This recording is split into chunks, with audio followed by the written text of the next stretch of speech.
देश का नमक खाकर देश के साथ गद्दारी कर रहे हैं। उनको गिरफ्तार करने के बजाय हमको गिरफ्तार कर रहे हैं। हम तो लड़ाके हैं।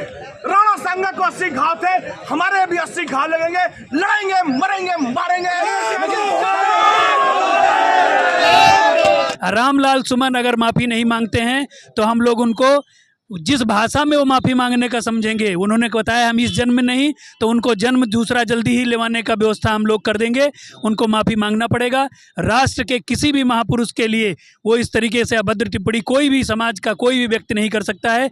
ऐसे व्यक्ति के ऊपर देशद्रोह का मुकदमा लिखा जाना चाहिए और ऐसे व्यक्ति की तत्काल सदस्यता निरस्त करके उसको जेल में जाना चाहिए। इरादा हम लोग बना चुके हैं। पूरा सभी 36 कौम की सभी लोग वहाँ पे रहेंगे। किसी जाति से नहीं मतलब है कि वो दलित होगा कि सवर्ण होगा कि ठाकुर होगा कि ब्राह्मण होगा। सभी जाति के लोग महाराणा प्रताप के, महाराणा सांगा के सम्मान में आगरा पहुंचेंगे।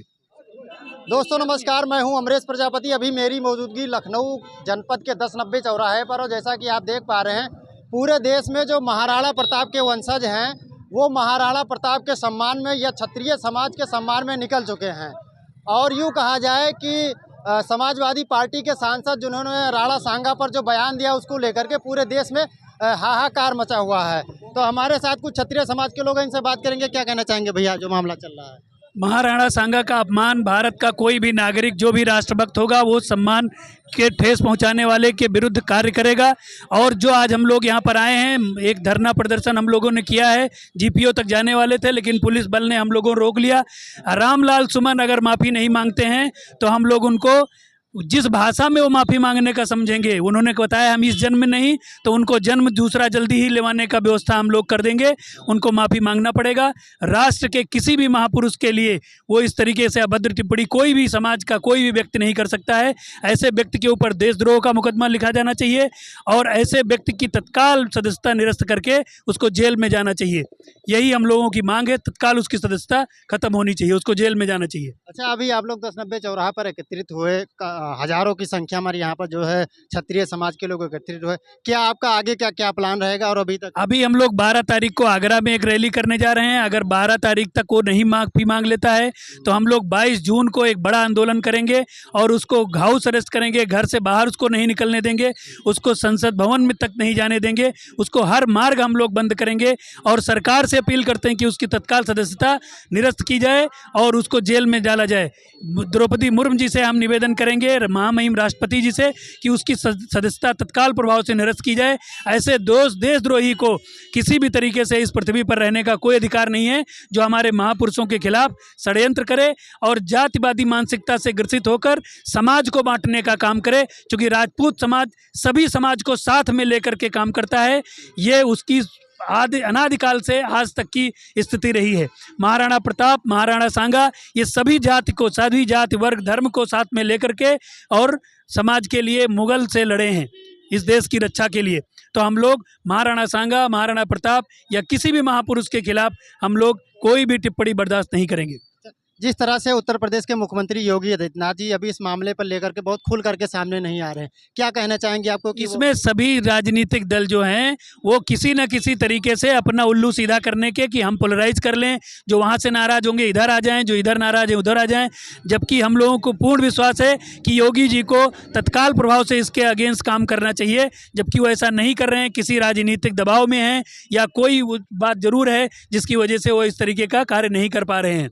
हम योगी जी से अपील करेंगे कि रामलाल जी सुमन की तत्काल प्रभाव से सदस्यता निरस्त की जाए। अच्छा, अभी आप लोगों ने यहाँ पर जो आकर के जो प्रदर्शन किया, सरकार के या किसी जनप्रतिनिधि के द्वारा कोई आश्वासन आपको कुछ मिला? ऐसा कुछ सरकार कार्रवाई करने के लिए हम लोग ने एफआईआर भी दर्ज करा दिया है। फिरोजाबाद में हम लोगों के एफआईआर दर्ज हो गया है। आश्वासन ये है कि आपकी मांग सरकार तक पहुंच जाएगी और जो भी सरकार निर्णय लेती है उसी का इंतजार करेंगे। कि हम 12 तारीख को अभी इंतजार करेंगे कि अगर सरकार कुछ अगेंस्ट कार्य करती है, उनकी सदस्यता निरस्त करती है, उनके खिलाफ मुकदमा पंजीकृत करती है, MP MLA कोर्ट में जाती है, नहीं करती है तो हम लोग फर्दर आगे कार्रवाई करेंगे, खुद अपने आप करेंगे। अच्छा, आगरा में जब करणी सेना के कार्यकर्ताओं ने जब विरोध प्रदर्शन किया वहां पर उनके ऊपर कुछ कार्रवाई भी की गई। उन्होंने गुंडे बुला करके पहले से छत पर बैठा रखे थे। उनको पता था कि बहुत कम संख्या में करणी सेना के लोग उनके घर पर गए हुए हैं। वो बता रहे हैं कि बुलडोजर लेकर के, बुलडोजर एक प्रतीकात्मक है, बुलडोजर से किसी का घर नहीं गिराने गए थे, ना तो कोई प्रशासन, हम लोग कोई भी वहाँ पे डंडा लाठी लेकर नहीं गया था। जबकि सुमन के छत पर तमाम ईंट पत्थर इकट्ठा करके और उनके गुंडों ने नीचे निहत्थे लोगों पर वार किया और घायल किया। कई लोग उसमें चोटिल हुए, जिनका अभी भी इलाज चल रहा है। अच्छा, जहाँ तक महाराणा प्रताप की बात करें तो उन्होंने भारत की एकता और अखंडता के लिए लड़ा, ठीक है। महाराणा प्रताप ने सभी जाति, सभी वर्ग, सभी समुदाय, महाराणा प्रताप के साथ में लड़ने वाले में से सभी जाति वर्ग के थे। दलित समाज के थे, उसमें कोल भील थे, उसमें मुगल भी सेना, उनका सेनापति जो हाकिम सूरी था वो मुगल था, वो भी यहाँ का मोहम्मदन था। मुगल वो आक्रांता नहीं था, वो यहाँ का था, वो उनके अगेंस्ट लड़ाई कर रहा था, मुगलों के अगेंस्ट। तो जो भी राष्ट्र प्रेमी हैं, कोई जाति वर्ग से नहीं मतलब है, वो जो राष्ट्र को प्यार करता है वो सभी महाराणा का अनुयायी है और वही राष्ट्रभक्त है। तो क्या कहना चाहेंगे आप लास्ट में चलते चलते, सरकार से क्या मांग चाहते हैं? सरकार से ही मांग है कि उसका तत्काल प्रभाव से सदस्यता निरस्त की जाए और उसके ऊपर विधिक कार्रवाई करते हुए राष्ट्रद्रोह का मुकदमा दर्ज कर उसको जेल में डाल दिया जाए। आपका परिचय भैया जरा बताएं। मैं डॉक्टर जितेंद्र सिंह, अखिल भारतीय क्षत्रिय महासभा का बहराइच और श्रावस्ती का जिलाध्यक्ष हूँ। 2 जनपद का मैं जिलाध्यक्ष हूँ। आज यहाँ पर आया हूँ, सैकड़ों की संख्या में बहराइच से लोग यहाँ पर आए हुए हैं जो इस प्रदर्शन में शामिल थे। अच्छा, आप जैसे देवीपाटन मंडल से, देवीपाटन मंडल में एक बड़ा चेहरा, बड़ा नाम है बृजभूषण शरण सिंह, उनकी अभी कोई विशेष रुचि इस मामले को लेकर के नहीं? राजनीतिक दल के लोगों से हम लोगों को कोई अपेक्षा भी नहीं है कि कौन हमारी मदद करने आ रहा है, कौन नहीं आ रहा है। हम लोगों की अपनी, इतने दिन तक तो हम इंतजार ही करते रहे। जब राजनीतिक दल कोई काम नहीं कर रहे हैं, हमसे वोट ले करके और हमारे महापुरुषों को गाली दिलाते हैं, तो हम उनसे क्या उम्मीद करते हैं? ठीक है, हम उम्मीद करते हैं कि उनको भी जल्दी याद आ जाए कि हमको महापुरुषों के साथ जो गलत काम कर रहे हैं, जो अभद्र टिप्पणी कर रहे हैं, उनको न्याय दिलाने में हमारे साथ सहयोग करें। यानी 12 तारीख को पूरा इरादा बना चुके हैं? इरादा हम लोग बना चुके हैं पूरा। सभी 36 कौम की सभी लोग वहाँ पे रहेंगे।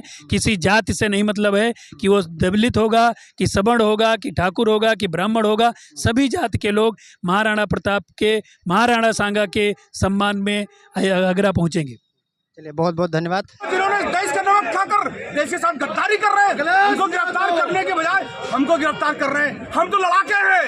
राणा सांगा को 80 घाव थे, हमारे भी 80 घाव लगेंगे। लड़ेंगे, मरेंगे, मारेंगे। आपने अबू आजमी का नाम लिया। योगी आदित्यनाथ जब अबू आजमी ने वहाँ पे बयान दिया था मुंबई में, तो योगी आदित्यनाथ एक बयान देते हैं, कहते हैं कि अगर अबू आजमी को महाराष्ट्र सरकार नहीं संभाल पा रही है तो भेज दो यूपी में। आज रामलीला यूपी में है, उसके बाद भी कोई कार्रवाई नहीं हुई। कहाँ है रामलीला यूपी में? बताओ मुझे, कौन से जिले में है यूपी में? दिल्ली में जाके अपना घर बदल रहा है। हमारी टीम वहाँ पर भी लगी हुई है, रोज घर बदलता है उसको। उससे हम पूछना चाहते हैं, वो किताब लाकर दिखा दे हमें जिसमें बाबर को राणा सांगा ने बुलाया था।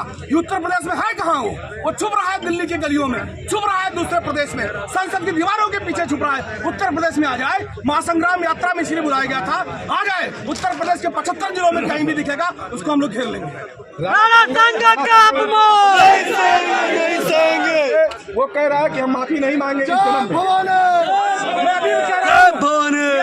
वो कह रहा है कि इस जन्म में माफी नहीं मांगेंगे, तो स्पष्ट रूप से उसके आकाओं ने उसके पीछे से उसको इशारा किया है कि बेटा इस जन्म में माफी मत मांगो। लेकिन ये राणा सांगा की औलादे हैं, ये महाराणा प्रताप शिवाजी की औलादे हैं, उसको अगले जन्म में भेजने के लिए तैयार है। योगी जी के गुंडे हैं। कौन कह रहा है योगी जी? का बयान है।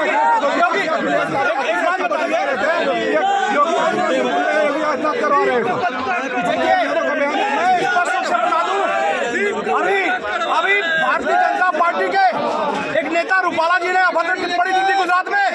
चलेंगे, आप लोगों को याद होगा। नहीं जाएगा। क्या असर किया था हमने रूपाला का? क्या असर किया था? कौन सी जगह पे जाकर माफी नहीं मांगा था? तो ये किसी पार्टी के गुंडे नहीं है, ये राणा सांगा प्रताप की औलादे जो मान सम्मान स्वाभिमान के लड़ते हैं। क्या